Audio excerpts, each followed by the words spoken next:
നിയമസഭാ തെരഞ്ഞെടുപ്പിന്റെ ആദ്യഘട്ട വോട്ടെടുപ്പിൽ മികച്ച പോളിംഗ് 5 മണിവരെ 60% പേർ വോട്ട് രേഖപ്പെടുത്തി.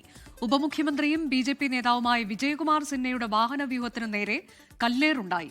ശക്തി കേന്ദ്രങ്ങളിലെ ബൂത്തുകളിൽ വോട്ടിംഗ് മന്ദഗതിയിലാക്കാൻ വൈദ്യുതി ബന്ധം തടസ്സപ്പെടുത്തി എന്ന് RJD ആരോപിച്ചു.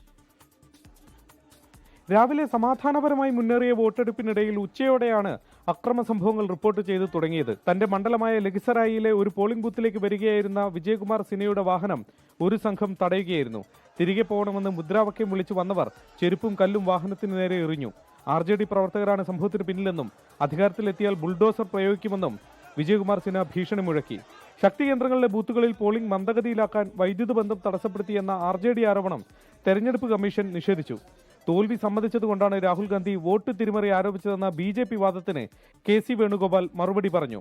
വോട്ടർമാരെ ജാഗരൂകരാക്കാനാണ് രാഹുൽ ശ്രമിക്കുന്നത്. നിങ്ങൾക്ക് എങ്ങനെ വേണമെങ്കിലും കണക്കാക്കാം, പക്ഷെ ഞങ്ങൾ വോട്ടർമാർക്ക് കൃത്യമായ ഒരു അലർട്ട് കൊടുക്കുകയാണ് ചെയ്യുന്നത്.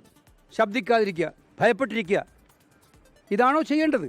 പോളിംഗ് സ്റ്റേഷനുകളിലെ തത്സമയ CCTV ദൃശ്യങ്ങൾ ഡൽഹിയിലെ തെരഞ്ഞെടുപ്പ് കമ്മീഷൻ ആസ്ഥാനത്തെ കൺട്രോൾ റൂമിലിരുന്ന് മുഖ്യ തെരഞ്ഞെടുപ്പ് കമ്മീഷണർ നിരീക്ഷിച്ചു.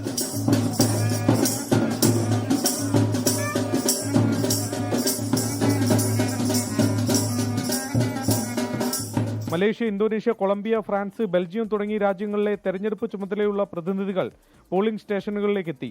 രാജ്യത്തെ തെരഞ്ഞെടുപ്പ് രീതി മനസ്സിലാക്കുകയാണ് ലക്ഷ്യം. സംഘർഷ സാധ്യത പ്രവചിക്കപ്പെട്ടതിനാൽ വലിയ സുരക്ഷയിലാണ് ഇന്ന് പോളിംഗ് നടന്നത്. പക്ഷേ എന്നാൽ പോലും ഉപമുഖ്യമന്ത്രി അടക്കമുള്ളവർക്ക് നേരെ ഉണ്ടായ അക്രമ സംഭവങ്ങൾ യഥാർത്ഥത്തിൽ ഞെട്ടിക്കുന്നതാണ്. കടുത്ത നടപടി ഉണ്ടാകുമെന്ന് തെരഞ്ഞെടുപ്പ് കമ്മീഷനും പറയുന്നു.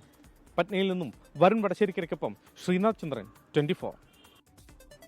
ലോകത്തെവിടെയായാലും ഏത് സമയത്തും 24 വാർത്തകളും ഓഗ്മെന്റഡ് റിയാലിറ്റി പാക്കേജുകളും എക്സ്പ്ലെയിനറുകളും വിശദമായി കാണാൻ ഞങ്ങളുടെ YouTube ചാനൽ നിങ്ങൾക്ക് സബ്സ്ക്രൈബ് ചെയ്യാം.